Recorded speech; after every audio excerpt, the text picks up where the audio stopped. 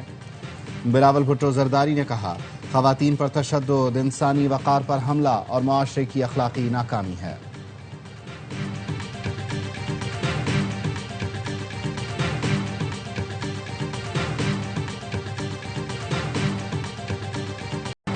جنگ بندی معاہدے کے باوجود اسرائیلی فوج کی غزہ میں بمباری، مزید 4 فلسطینی شہید۔ پاکستان کے مستقل مندوب عاصم افتخار کا سلامتی کونسل میں کہنا تھا دنیا نے غزہ میں تباہ کن جنگ کو انتہائی کرب اور حیرت کے ساتھ دیکھا۔ بھوک سے نڈھال فلسطینی عوام پر ناقابل بیان مصیبتیں ڈھائی گئیں۔ غزہ میں اسرائیل کی جانب سے جنگ بندی کی خلاف ورزیاں جاری ہیں۔ غزہ میں اب بھی گھر تباہ کیے جا رہے ہیں، لوگ دہشت میں زندگی گزار رہے ہیں۔ غزہ میں جنگ بندی پر مکمل عمل درآمد یقینی بنایا جائے۔ غزہ میں بلا تعطل انسانی امداد تک رسائی کی ضمانت دی جائے۔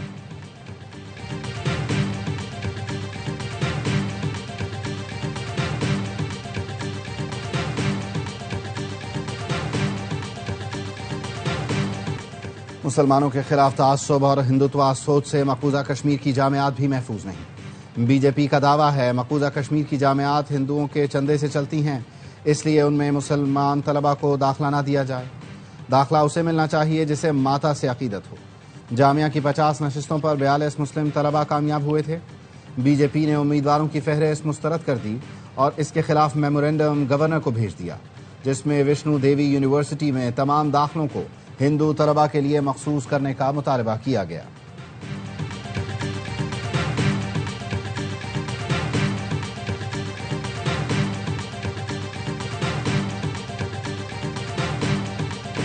اقوام متحدہ کے ماہرین کا پہلگام حملے کے بعد مقبوضہ کشمیر میں بھارتی کارروائیوں پر شدید تشویش کا اظہار۔ اقوام متحدہ دفتر برائے انسانی حقوق کے مطابق حملے کے بعد مقبوضہ کشمیر میں ہزاروں افراد کی بڑے پیمانے پر گرفتاریاں ہوئیں۔ متعدد کشمیریوں کو بغیر الزام اور ٹرائل حراست میں رکھا گیا۔ اقوام متحدہ نے مبینہ اجتماعی سزا کے طور پر گھروں کی مسماری اور جبری بے دخلی کو بنیادی حقوق کی سنگین خلاف ورزی قرار دیا۔ ذمہ داروں کے احتساب اور تمام من مانی حراستوں کے خاتمے کا مطالبہ کیا۔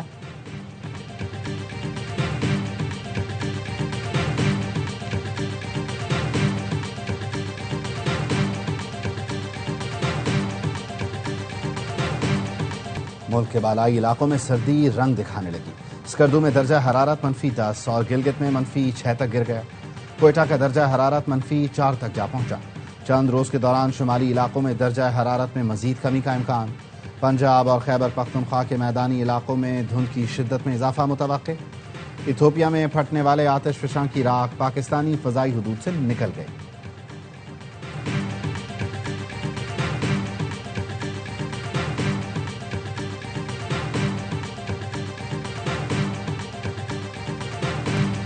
ٹرائی سیریز کے فائل میں پاکستان سے کون ٹکرائے گا؟